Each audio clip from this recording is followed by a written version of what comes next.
হাটাজারির অবস্থা মোটেও ভালো না। আমি কয়েকটা পয়েন্ট বলবো। প্রথম পয়েন্ট, যে সুশীলরা বলতেছেন এখানে দুই পক্ষের মুসলিম ভাইরা সংঘর্ষ জড়িত হয়েছে, এটি পরিপূর্ণ মিথ্যা। এখানে মাদ্রাসার ছাত্ররা আর এলাকার যারা ইসলামপন্থী তারা রয়েছে।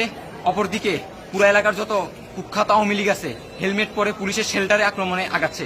তাদের হাতে ছুরি আছে, তারা হেলমেট পরিহিত, তাদের হাতে লেজার লাইট আছে, বিভিন্ন পাওয়ারি লাইট আছে। তারা ছাত্রদের চোখের দিকে মেরে মেরে ছাত্রদেরকে বিভিন্নভাবে পথভ্রষ্ট করে তারা আগাইছে। ছাত্ররা আবার ধাওয়া দিয়ে পিছনে দিছে। আরেকটা পয়েন্ট, যে সুশীলরা এটা বলতেছেন কি দরকার ছিল মাইফিটে জড়ানোর, কি দরকার এইসব মারামারি করার।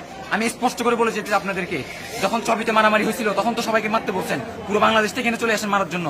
তখন এটা প্রতিরোধ ছিল।